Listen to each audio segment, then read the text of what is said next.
Welcome all my dear student, मैं DK Singh, faculty chemistry at future forum. जैसा कि last class में हम लोग केमिकल काइनेटिक्स को डिस्कस कर रहे थे एंड लास्ट क्लास में बेसिकली हम factors affecting rate of reaction को डिस्कस कर रहे थे और इस डिस्कशन में एक हमें टॉपिक मिला था जिसको हमने पढ़ा था कि कोई भी रिएक्शन का रेट कंसंट्रेशन पे कैसे डिपेंड करता है। और इसको हम लोग पढ़ने के लिए बेसिकली एक हम लोगों ने रेट लॉ एक्सप्रेशन डिस्कवर किया और इस रेट लॉ एक्सप्रेशन में एक टर्म आया था जिसको हमने बोला था ऑर्डर। तो ऑर्डर को हमने बता दिया था कि ये नेगेटिव भी हो सकता है, पॉजिटिव भी हो सकता है, जीरो भी हो सकता है, फ्रैक्शनल भी हो सकता है, ठीक है। एंड ये एक एक्सपेरिमेंटल वैल्यू होता है, इतनी बात हमने बता दी थी। मतलब किसी रिएक्शन को देख के हम उसके ऑर्डर को नहीं बता सकते हैं। बात समझ आ रही कि नहीं आ रही? मैं आपको समझाऊं। जैसे आज का क्लास में मैं अगर आपसे कहूं कि a + 2b = 4c, then what is order of reaction? बोलो। मैंने कहा एक रिएक्शन दिया, हमने कहा इसका ऑर्डर बताओ। तो अब आप देख लो भाई, ऑर्डर नहीं कह सकते, नहीं बता सकते, कांट से नहीं बता सकते। क्यों? क्योंकि by looking we can not observe the order of reaction. Order को जानने के लिए हमें या तो कुछ इन्फॉर्मेशन होनी चाहिए। इन्फॉर्मेशन अगर मैं कहूँ कि RLE हमें दिया है, रेट लॉ एक्सप्रेशन दिया है। क्या दिया है? रेट लॉ एक्सप्रेशन अगर हमें दिया है तो हम लिख सकते हैं सम R = K times A⁻1 B⁻1। ठीक है, अगर ऐसा कुछ हमने लिख दिया तो order with respect to A कितना होगा? 1। Order with respect to B कितना होगा? 1। And order with respect to C कितना होगा बेटा? C तो हमें RLE में है नहीं। ऑर्डर ओवरऑल अगर मैं बात करूं, ओवरऑल ऑर्डर की मैं बात करूं तो वो कितना होगा? 1 + 1 2। मतलब RLE आपको दिया है तो ऑर्डर बता सकते हो। मतलब किसी रिएक्शन को देख के हम ऑर्डर को एक्सप्लेन नहीं कर सकते। ये हमारे लिए एक इन्फॉर्मेशन है। समझ में आ गई कि नहीं? बात आ गई। तो ये तो पुराना जो लेक्चर है उसी पे बेस्ड हमें कुछ टॉपिक्स कवर करने थे, इसलिए मैंने इसको डिस्कस किया। नेक्स्ट अगर हम बात करें तो नेक्स्ट में हम लोग पहले कुछ क्वेश्चंस लगाते हैं, फिर आगे बढ़ेंगे। क्वेश्चंस मैंने कहा 2A + B = प्रोडक्ट है ना। हमने कहा if order of reaction with respect to A is कितना बेटा? 2 and order of reaction with respect to B is -1, then write the rate law expression। मैंने कहा then write the rate law expression। देखोगे ध्यान से, इफ़ हमने कहा है कि एक रिएक्शन है जिसके लिए A और B दोनों के रिस्पेक्ट में रिएक्शन का ऑर्डर दिया है, तो आपसे मैंने कहा है रेट लॉ एक्सप्रेशन बताओ। बात समझ आ रही कि नहीं आ रही? हमारा पहला क्वेश्चन यही है। कैसे करेंगे? बोलिए। हमें मालूम है कि जो रेट होता है, बोलो, रेट होता है ऑफ रिएक्शन, वो क्या होता है? = ऐसे होगा ना, डायरेक्टली प्रोपोर्शनल टू A⁻2, या रेट ऑफ रिएक्शन ROR से लिख देते हैं डायरेक्टली प्रोपोर्शनल टू B⁻−1, या ROR को directly proportional to A⁻2 B⁻−1 लिख सकते हैं, है ना। तो यहाँ से देखोगे सम ROR = K times A⁻2 and B⁻−1। समझ में आ गया कि नहीं आ गया? ये हुआ, क्लियर हो गया। तो इसी को बोलते हैं हम RLE, rate law expression. Clear हुआ। अब अगर आपसे पूछ दे कि ओवरऑल ऑर्डर क्या होगा बेटा, तो ओवरऑल ऑर्डर 2 + -1, ये दोनों को जोड़ोगे 1 होगा, यानी कि ओवरऑल ये फर्स्ट ऑर्डर के रिएक्शन है। क्लियर हुआ कि नहीं हुआ, बोलो, समझ में आ गया। आपसे पूछ सकता है what is unit of rate constant. कुछ ऐसा भी पूछ सकता है कि रेट कांस्टेंट की यूनिट क्या होनी चाहिए। बोलिए भाई, कुछ ऐसी इन्फॉर्मेशन भी पूछ सकता है कि रेट कांस्टेंट की यूनिट बताओ। तो इस काम के लिए रेट कांस्टेंट की यूनिट निकालने के लिए आप सीधे सीधे n की वैल्यू 1 पुट कर दो। तो यहाँ से क्या होगा, सम k की यूनिट बोलो मोल पर लीटर की पावर 1 - n, सेकेंड पे क्या इनवर्स, यहाँ पे n होता है। अब यहाँ n की वैल्यू 1 पुट करोगे तो ये 0 पावर में होगा, यानी कि 1 मतलब सेकेंड इनवर्स। समझ में आ रहा है कि नहीं आ रहा है। फर्स्ट ऑर्डर के लिए आपको मालूम है कि रेट कांस्टेंट सेकेंड इनवर्स में होता है। तो ऑर्डर निकालने का एक तरीका ये भी है कि अगर हमारे पास रेट कांस्टेंट की यूनिट हो तो हम वहाँ से ऑर्डर बता सकते हैं। समझ में आ रहा है कि नहीं आ रहा है, फटाफट इसको नोट करिए।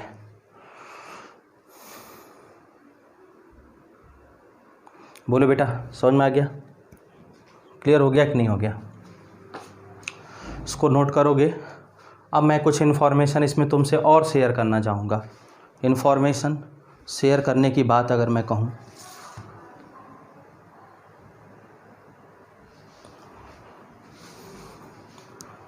इन्फॉर्मेशन अगर शेयर करने की बात कहूँ तो मैं कहूँ, क्वेश्चन मैंने दिया, लिखोगे what will be effect on rate if concentration of A is double. दूसरा क्वेश्चन दिया फॉर सेम रिएक्शन, मतलब पीछे वाला जो रिएक्शन है उसी के लिए, what will be effect on rate if concentration of A is double. समझ में आ रहा है कि नहीं आ रहा है। ये क्वेश्चन आप लोग करोगे कॉपी में, फटाफट नोट करिए, ठीक है बेटा। देखोगे ये हमारा क्वेश्चन था। क्वेश्चन क्या था, हम लोगों ने एक क्वेश्चन इधर किया था, फिर हम लोग दूसरा क्वेश्चन इसमें हमने बनाया, what will be effect on rate when concentration of A is double. तो हमारा क्वेश्चन देखोगे, हमने कहा है कि अगर ए का कंसंट्रेशन अगर हम डबल कर देते हैं, मीन्स ये रेट ऑफ रिएक्शन पे क्या असर पड़ेगा, इसको देखोगे तुम लोग। तो हम अगर इसको सॉल्व करें तो हमें यहाँ से एक इन्फॉर्मेशन मिलेगी कि some rate of reaction directly proportional to A की पावर क्या 2। भाई यही तो है।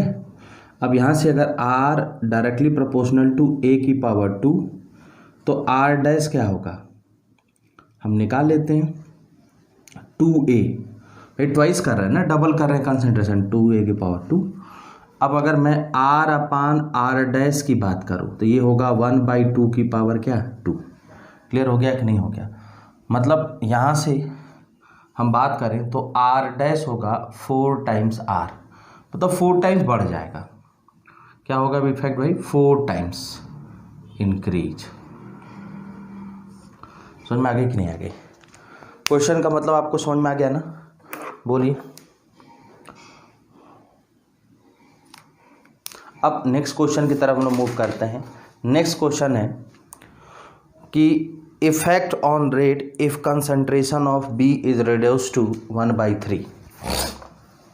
फॉर द सेम क्वेश्चन, इसी क्वेश्चन के लिए एक पार्ट और इसमें बनाया कि कहा, क्या कहा है क्वेश्चन में, देखोगे ध्यान से कि व्हाट विल या what is effect on rate if concentration of B is reduced to 1/3। समझ में आ रहा है। ये दूसरा, इसका तीसरा क्वेश्चन हो गया। पहला ये था, इसका एक दूसरा पार्ट हम लोगों ने कर लिया। अब तीसरे पार्ट की तरफ आए तो भाई बी के लिए देखोगे एक्सप्रेशन ये यूज करेंगे, देख ले बेटा, मतलब R directly proportional to B की पावर -1, तो R dash directly proportional to B by 3 reduce कर लिया तो -1, समझ में आ रहा है। अब आर अपान आर डैश अगर हम करें तो बी की power -1 divided by B by 3 की पावर -1, समझ में आ रहा है। ये ऊपर जाएगा, बी से बी कैंसिल, तो R upon R dash R1 will be equal to क्या होगा बेटा, ऐसे देखो 3 की पावर -1, तो यहाँ से अगर हम बात करें तो आर अपान आर डैश, देखोगे आर अपान आर डैश कितना होगा बेटा 1/3, भाई पावर नीचे लाओगे तो पावर पॉजिटिव हो जाएगा, मीन्स यहाँ से आर डैश क्या होगा 3 टाइम्स आर। क्लियर हो गया कि नहीं हो गया, थ्राइस बढ़ जाएगा। क्लियर हो गया, बुरी क्लियर हो गया कि नहीं हो गया, चलो समझ में आ गया, बोलो। क्वेश्चन नोट करो इस क्वेश्चन को फटाफट, फिर हम लोग आगे बढ़ेंगे। नोट करिए। अब हम कुछ और क्वेश्चंस लगाएंगे, कुछ और भी हम लोग क्वेश्चंस करेंगे। क्वेश्चंस की अगर मैं बात करूं, देखोगे थोड़ा ध्यान से,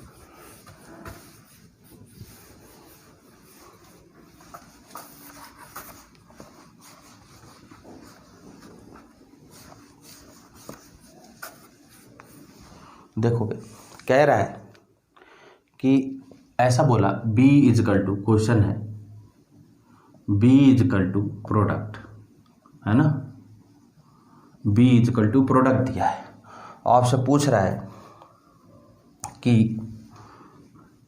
if concentration of B is triple then rate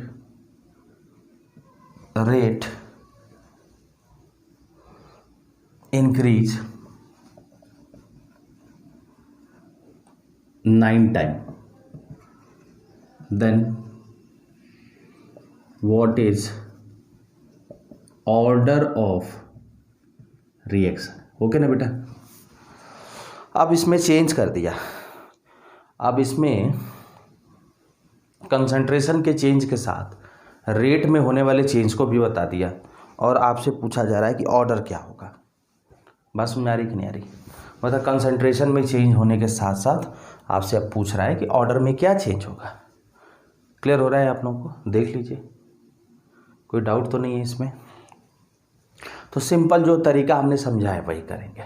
क्या करेंगे, देखिए यहाँ पे ध्यान से, मैं अगर आपसे कहूँ तो हम अगर इसके सॉल्यूशन में जाएं तो हम देखेंगे, क्या देखेंगे भाई, हम देखेंगे कि जो R होगा वो डायरेक्टली प्रोपोर्शनल टू B की पावर सम n होगा, है ना।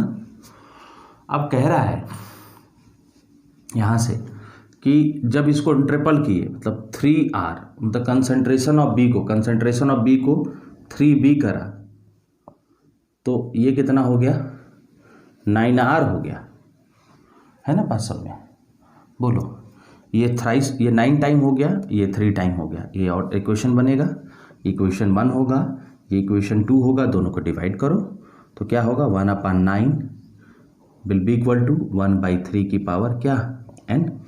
तो यहाँ से n की वैल्यू कितनी आ जाएगी 3, n की वैल्यू कितनी आ गई बेटा 3 आ गई, 3 नहीं 2 आ जाएगा, इसकी पावर 2 रखोगे ना तो ये 9 बन जाएगा, मतलब यहाँ से हम कह सकते हैं कि n होगा 2। कौन सा ऑर्डर आ गया भाई, सेकेंड ऑर्डर आ गया। समझ में आ रहा है कि नहीं आ रहा है, बोलो, आगे बढ़ें। एक क्वेश्चन और हम लोग करते हैं, एक क्वेश्चन आप करो पहले, A plus B is equal to product है, ये भी एक क्वेश्चन है। A plus B is equal to product, ध्यान से देखोगे, लिखोगे information A plus B is equal to product, ये बेसिक इंफॉर्मेशन है। इसके बाद हम लोग इसमें पढ़ेंगे, लिखोगे A plus B is equal to product, ठीक है ना। आगे लिखोगे if A is double, if A is double then rate increase 4 time. If A is double, rate increase 4 time. And if B is triple, then rate is reduced to 1/3. Then calculate first order of reaction with respect to A, order of reaction with respect to B, and तीसरा overall order of reaction. समझ में आ गया कि नहीं आ गया? Order of reaction with respect to A, order of reaction with respect to B, and overall order of reaction.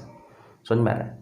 अगर इसको मैं सॉल्व करने की बात करूं, तो आप चाहो तो थोड़ा सा आप खुद से वीडियो पॉज करके आप इसको देख लो क्या एग्जैक्टली इसमें होना है, आप खुद भी अटेम्प्ट कर सकते हो। अब यहाँ देखोगे बेटा, हम लोग क्या कर सकते हैं, are directly proportional to A की पावर एन। क्लियर हो गया कि नहीं हो गया? अब आपसे एक पहली इंफॉर्मेशन क्या कह रहा है, if A is double rate 4 time, तो आर डैश बोलो हम ऐसा करें, ये इसको 4 टाइम्स कर दें, इसको 2a कर देते हैं इसके पावर n। बोलो ये इक्वेशन नंबर 1, इक्वेशन नंबर 2। पहले पार्ट के लिए तो ये होगा, शुरुआत में तो हमारा इनिशियली ये फॉलो करेगा, उसके बाद जब इसको 4 टाइम बढ़ाओगे तो ये 2 टाइम्स बढ़ाना पड़ेगा। दोनों इक्वेशन को डिवाइड करोगे तो 1/4 इज इक्वल टू 1/2 की पावर n, और यहाँ से n कितना होना चाहिए, 2 होना चाहिए। मतलब इसका आंसर मिल गया, order of reaction with respect to A कितना, 2। अब हम इसके दूसरे पार्ट की तरफ चलते हैं भाई। इसके अगर दूसरे पार्ट की हम बात करें तो नोट करो, इसके अगर हम नेक्स्ट पार्ट की बात करें तो नेक्स्ट में हम लिखेंगे फॉर बी क्या लिखोगे, R directly proportional to B की पावर सम n। क्लियर हो गया कि नहीं हो गया? अब देखोगे अगर इसको 3 गुना करते हैं तो ये r/3 हो जाता है। इन दोनों को डिवाइड करो, क्या होगा, 3 इज इक्वल टू 1/3 की पावर n। ये तभी पॉसिबल है जब n की वैल्यू -1 हो जाए। समझ में आ रहा है कि नहीं आ रहा है? मतलब order of reaction with respect to B कितना, -1, और ओवरऑल ऑर्डर ऑफ रिएक्शन कितना होगा, 2 + -1 कितना, 1। सपोज आपसे अगर इसी में RLE पूछ देता, रेट लॉ एक्सप्रेशन बताओ, तो ये क्या होता, some R is equal to K times A की पावर 2 एंड B की पावर -1। समझ में आ रहा है कि नहीं आ रहा है? बोलिए, ये क्लियर हुआ? नोट करिए इसको फटाफट, नोट करो बेटा सभी लोग, आगे हम इसमें और बढ़ेंगे। ठीक है बेटा, चलो अब हम लोग कुछ नई चीज़ों को डिस्कस करेंगे। नई चीज़ें क्या हैं उसको ध्यान से समझोगे। कुछ एग्जाम्पल्स हमने दिए हैं, हम बात करते हैं सम इम्पॉर्टेंट एग्जाम्पल्स की। अगर हम बात करें कुछ इम्पॉर्टेंट एग्जाम्पल्स की अगर हम बात करें तो ध्यान से देखोगे, इम्पॉर्टेंट एग्जाम्पल्स ये हैं, पहला, दूसरा, तीसरा, चौथा, पांचवा, छठा। तो इन एग्जाम्पल्स को पहले तो आप लोग नोट करिए। जैसे पहले एग्जाम्पल की बात करें तो ये दिया है N2 twice of N2O5 4 times NO2 + O2 दिया है। इसमें R लिया है K टाइम्स N2O4 की पावर 1, मतलब इसका ऑर्डर कितना है, 1 है। इस वाले रिएक्शन को देखोगे 5Br माइनस प्लस BrO5। अब इसको आप चाहो तो 5H प्लस को आप कह सकते हो कि एसिडिक मीडियम में है भाई, H प्लस का मतलब एसिडिक मीडियम में है। इसके लिए R का टर्म देखोगे K टाइम्स Br माइनस, फिर दिया है BrO3 माइनस पे -1 और यहाँ पे H प्लस के पावर 1। मैं एक चीज़ बताना चाहता हूँ आपको कि जो रिएक्शन दिख रहा है उसका रेट लॉ एक्सप्रेशन से कोई मतलब है ही नहीं है। तो एक बात क्लियर हो गया कि जो हमारा ऑर्डर होता है वो एक्सपेरिमेंटल होता है, उसको हम थ्योरेटिकली नहीं बता सकते। समझ में आ रही कि नहीं आ रही? प्लस आप देख रहे होगे कि इस वाले एग्जाम्पल 6 की अगर हम बात करें, एग्जाम्पल नंबर 6 को देखोगे तुम लोग, एग्जाम्पल नंबर 6 में आपने देखा कि इस वाले क्वेश्चन में भाई हम लोगों ने एक काम किया है क्या कि इसमें कैटालिस्ट को भी हमने RLE में यूज किया है। देखो ना, NO क्या है? कैटालिस्ट है। इसको कांटेक्ट प्रोसेस बोलते हैं। SO2 से SO3 फॉर्मेशन का जो मेथड है, इस मेथड को कांटेक्ट प्रोसेस बोलते हैं। और इसमें R equal to K times O2 के पावर 1 और NO के पावर 2। मतलब यहाँ पे देखोगे थर्ड ऑर्डर की रिएक्शन बन रही है। इस वाले रिएक्शन में देखोगे जहाँ पे एल्डिहाइड को हमने क्या किया है बेटा, हीट करेंगे तो यहाँ से CO और मीथेन गैस बनना है। यहाँ देखोगे R इक्वल टू CH3CHO के पावर 3/2। मतलब इन ऑब्जर्वेशन से कुछ पॉइंट्स हैं जिनको हम क्लियर कर सकते हैं। पहली बात कि जो स्टाइकोमेट्रिक कोफिशिएंट है ये बेसिकली इससे कोई लेना देना नहीं होता है कि ऑर्डर क्या होगा। आप ऐसा नहीं है कि यहाँ पे 4 दिया है तो यहाँ पावर 2 लिख दो, ऐसा कुछ नहीं है। बात सुन में आ रही कि नहीं आ रही? ये भी आप किसी रिएक्शन को देख के बता ही नहीं सकते कि ऑर्डर क्या होगा। तो कुछ स्टेटमेंट हैं जिनको हम लोग लिख लेते हैं। लिखोगे स्टेटमेंट में पहला पॉइंट लिखोगे, from above example it is clear that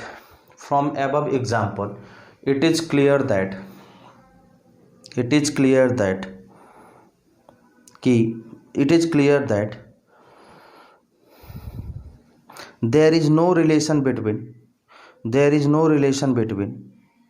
stoichiometric coefficient of the reaction. There is no relation between stoichiometric coefficient of the reaction and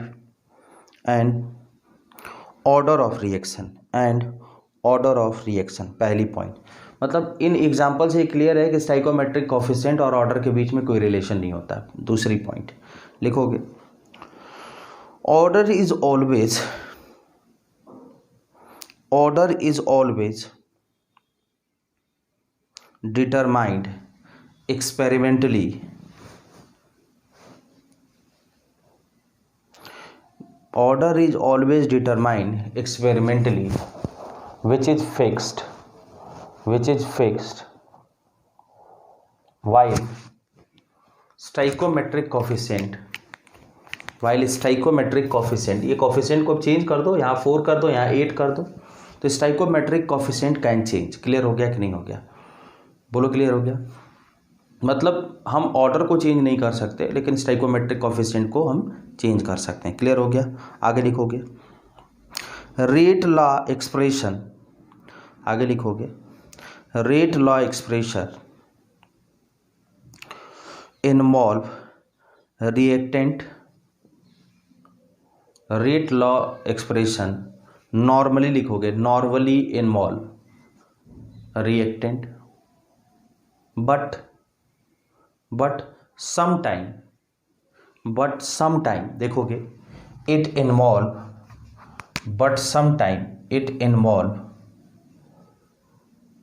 product. देखो इसमें प्रोडक्ट आ गया यहाँ पे, sometime it involve product as well as catalyst. देखो catalyst NO है, यहाँ देखो आ गया।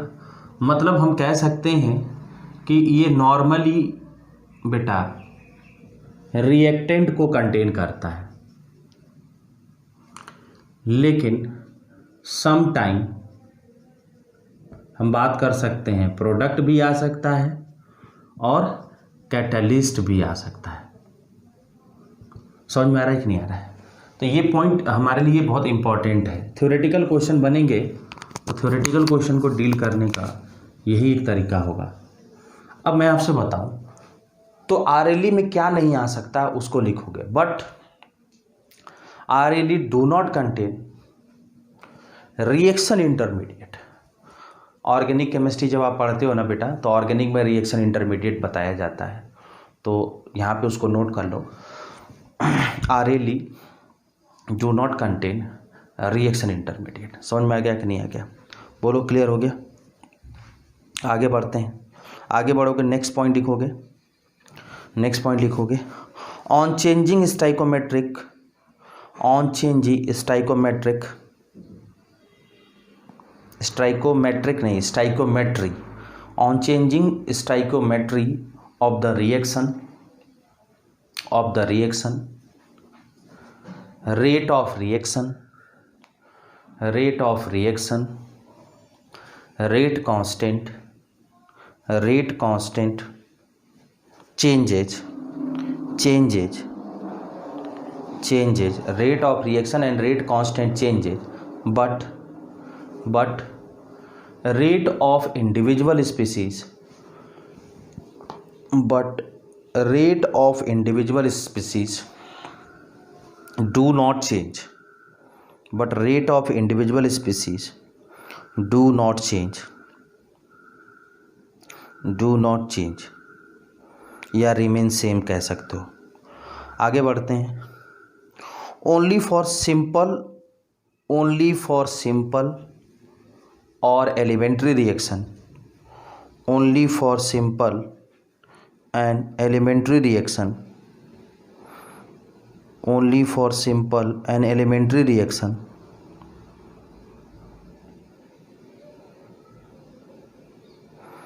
order of reaction, order of reaction is equal to, order of reaction is equal to stoichiometric coefficient, is equal to stoichiometric coefficient। समझ में आ रहा है कि नहीं आ रहा है? क्या मैंने बोला कि जो ऑर्डर होता है, जैसे मैंने कहा एक सिंपल रिएक्शन है या एलिमेंट्री रिएक्शन है, इसका नाम दिया,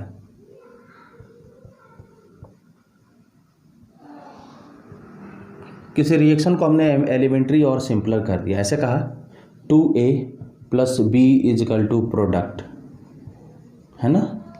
अगर इस रिएक्शन को सिंपल और एलिमेंट्री कहा, नाम दे दिया गया, तो इस रिएक्शन के लिए जो R होगा K × A⁻2 एंड B⁻1 होगा। मतलब ऑर्डर जो होगा वो स्टाइकोमेट्रिक कॉफिशिएंट के बराबर होगा। किसके लिए? एलिमेंट्री रिएक्शन के लिए। मतलब अगर किसी रिएक्शन के साथ एलिमेंट्री वर्ड या सिंपल वर्ड जोड़ देता है तो उसके जो स्टाइकोमेट्रिक कॉफिशिएंट होते हैं वही ऑर्डर बन जाते हैं। इस बात को भी दिमाग में आप फिक्स कर लेंगे। कोई भी रिएक्शन है जिसको सिंपल या इस तरह से कुछ नाम दे दिया तो आप ऐसे करोगे। समझ में आ रहा है कि नहीं आ रहा है? बोलिए।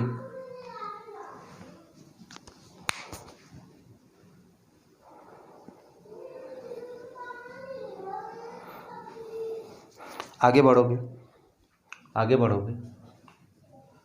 ये नोट कर लिया सबने? लिखोगे। अब देखोगे इसमें क्या मैं तुमको समझाने वाला हूँ कि कोई भी रिएक्शन सिंपल है या नहीं है, एलिमेंट्री है या नहीं है, इस बात को हम by looking rate law expression, मतलब सपोज ये रिएक्शन दे के कुछ कहता नहीं, ये डिफाइंड नहीं होता कि नॉट डिफाइंड, कैटेगरी इसका अगर डिफाइंड नहीं है ना, तो इस RLE को देखोगे यहाँ पे order with respect to A 2, order with respect to B 1, मतलब कॉफिशिएंट भी सेम दिख रहा है। तो अब आप इसको देख के कह सकते हो कि ये एक तरह का क्या है बेटा? एलिमेंट्री रिएक्शन है। बात समझ में आ रही कि नहीं आ रही? बोलिए। मैं आपको समझाऊं कि इन एग्जांपल्स को देख के ये बात क्लियर है कि स्टाइकोमेट्रिक कॉफिशिएंट और ऑर्डर में कोई रिलेशन नहीं होता है। पहली बात, ऑर्डर एक एक्सपेरिमेंटल वैल्यू है जो कि एक्सपेरिमेंटली कैलकुलेट होता है। तीसरी बात, अगर हम किसी रिएक्शन में स्टाइकोमेट्रिक कॉफिशिएंट को चेंज करते हैं तो rate of reaction and rate constant change करेगा, रेट ऑफ इंडिविजुअल मॉलिक्यूल्स या इंडिविजुअल स्पीसीज में कोई चेंज नहीं होगा।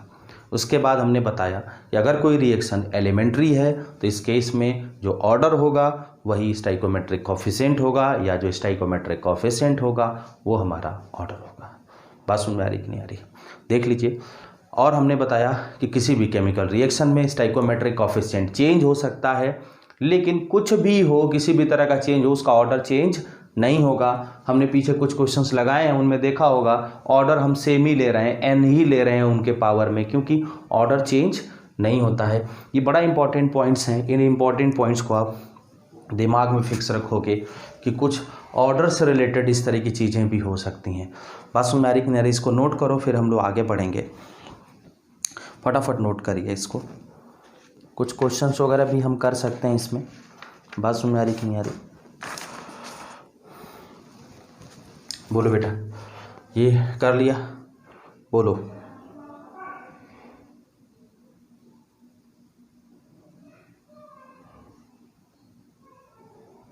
चलो आगे बढ़ते हैं। अब हम लोगों को पढ़ना है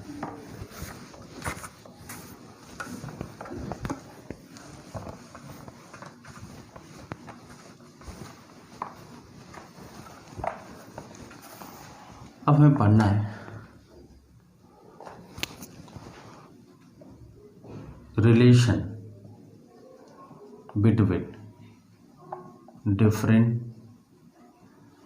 डिफरेंट रेट कांस्टेंट, है ना? समझोगे? हमने कहा relation between different rate constant, अलग अलग रेट कांस्टेंट के बीच में हम क्या उनका रिलेशन निकालना चाहते हैं। मैं ऐसे ही बताता हूँ। मैंने कहा alpha time A plus beta time B equal to gamma time C plus delta time अगर डी है ना, तो rate constant of A divided by alpha, rate constant of B divided by beta equal to rate constant of C divided by gamma equal to rate constant of D divided by delta, और यही होगा rate constant of reaction. समझ में आ रहा है कि नहीं आ रहा है? इस रिएक्शन का जो रेट कांस्टेंट होगा वो इनके कॉफिशिएंट से डिवाइड होने के बाद होगा। ये ऐसा क्यों हुआ आप बताइए। मैं आपसे अगर पूछूं कि ऐसा एक्सप्रेशन हमने क्यों लिखा भाई, तो आप लोगों के दिमाग में अगर मैं इस तरह की बात कह दूं कि ऐसा रिलेशन क्यों हमने लिखा, हमें मालूम है because rate of reaction is defined for 1 मोल। ऐसा मैंने पीछे भी बताया था।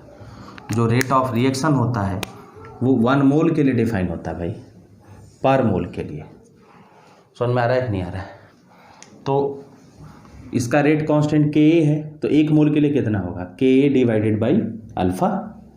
बोलो, आप ऐसे कह सकते हो ना, फॉर अल्फा मोल्स।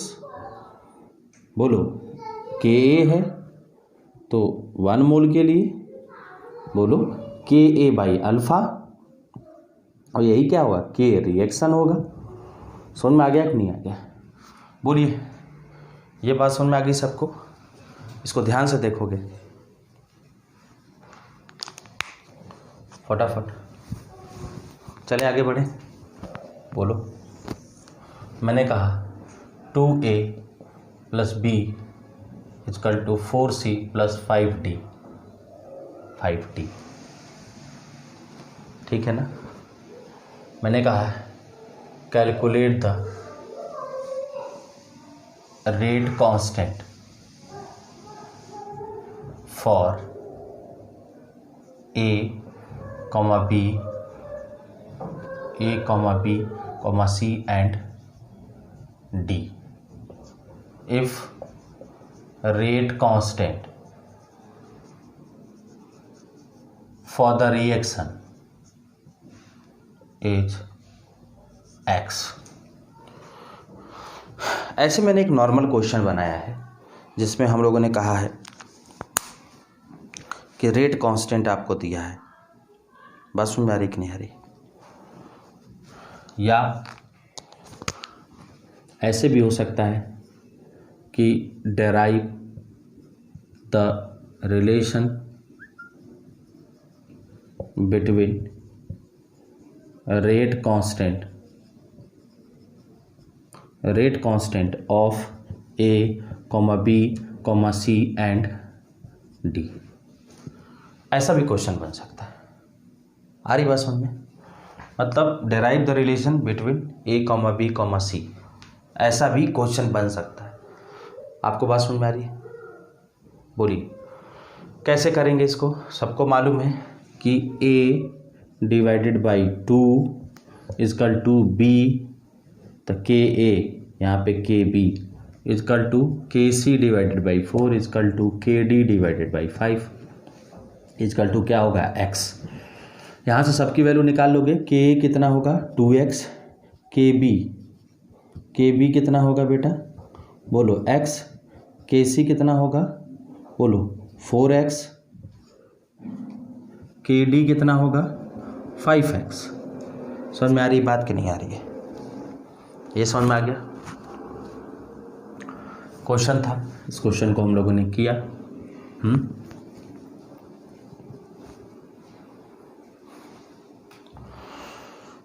बोलो कर लिया? कर लिया हो तो कुछ क्वेश्चंस हम लोग करते हैं। अगर इनको कर लिया हो तो एक आध क्वेश्चंस लगा देते हैं। क्वेश्चंस लाइक मैंने कहा, क्वेश्चंस लाइक हमने कहा। इसको रफ कर दो। चलो आप उधर नोट कर लो, तब तक मैं क्वेश्चन यहाँ पे लिख रहा हूँ।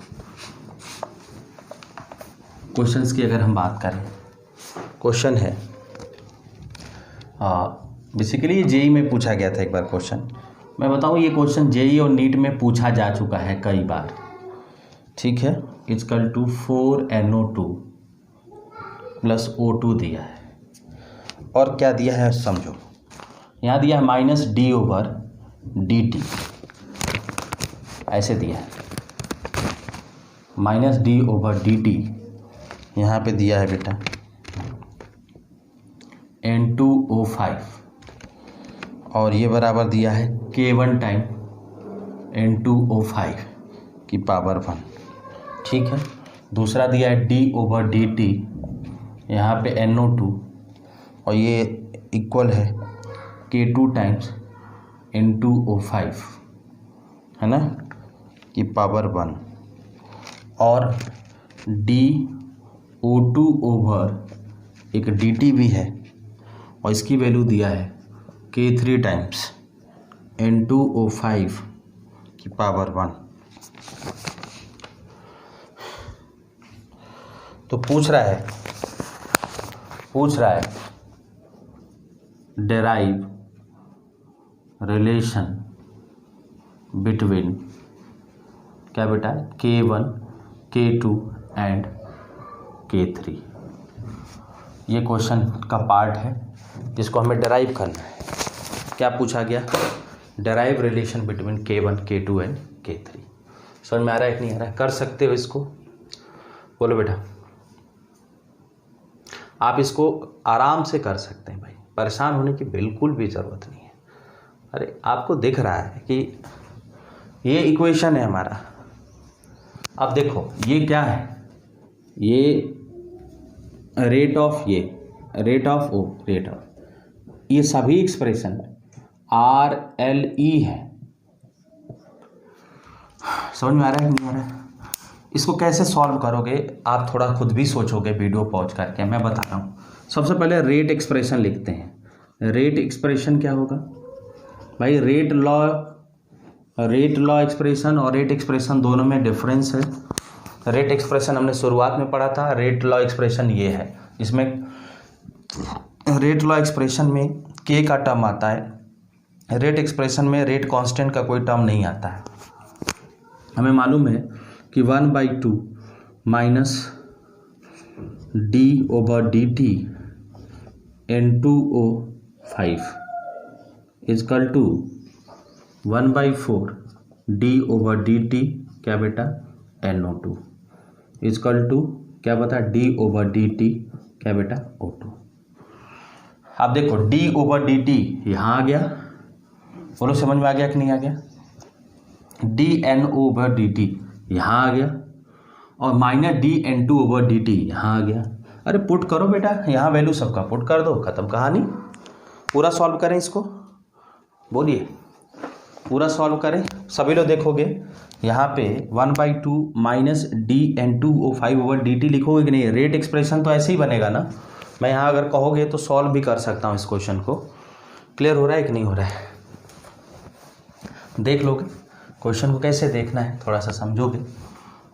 बेसिकली हमें जो पता है वो रेट एक्सप्रेशन है, और उस रेट एक्सप्रेशन में हम चाहे तो सारी वैल्यू पुट कर सकते हैं। जैसा कि हमें dx/dt equal to 1/2 minus d/dt N2O5 equal to 1/4 dNO2/dt equal to d/dt। यहाँ पे O2 होगा कि नहीं होगा, इसकी वैल्यू पुट करो यहाँ से, तो ये कितना होगा 1/2। ऐसे देखोगे 1/2 है ना। dN2/dt को क्या लिख सकते हो यहाँ पे भाई, K1 टाइम्स बोलो N2O5 की power 1 will be equal to 1/4, क्या लिख सकते हो K2 इंटू क्या N2O5 की पावर 1 इक्वल टू क्या लिख सकते हो बोलो K3 टाइम्स N2O5 लिख सकते हो भाई। इसकी वैल्यू और इसकी वैल्यू हमने यहाँ पुट कर दिया, खत्म हो गया कहानी। समझ में आ रहा है कि नहीं आ रहा है? बोलिए, यहाँ से K1 K2 K3 के बीच में रिलेशन आ गया, बोलो बेटा। यहाँ से K1 K2 K3 के बीच में रिलेशन निकाल लोगे कि नहीं निकाल लोगे? ठीक हो गया, बोलो। इसको नोट करोगे सभी लोग, फटाफट नोट करिए।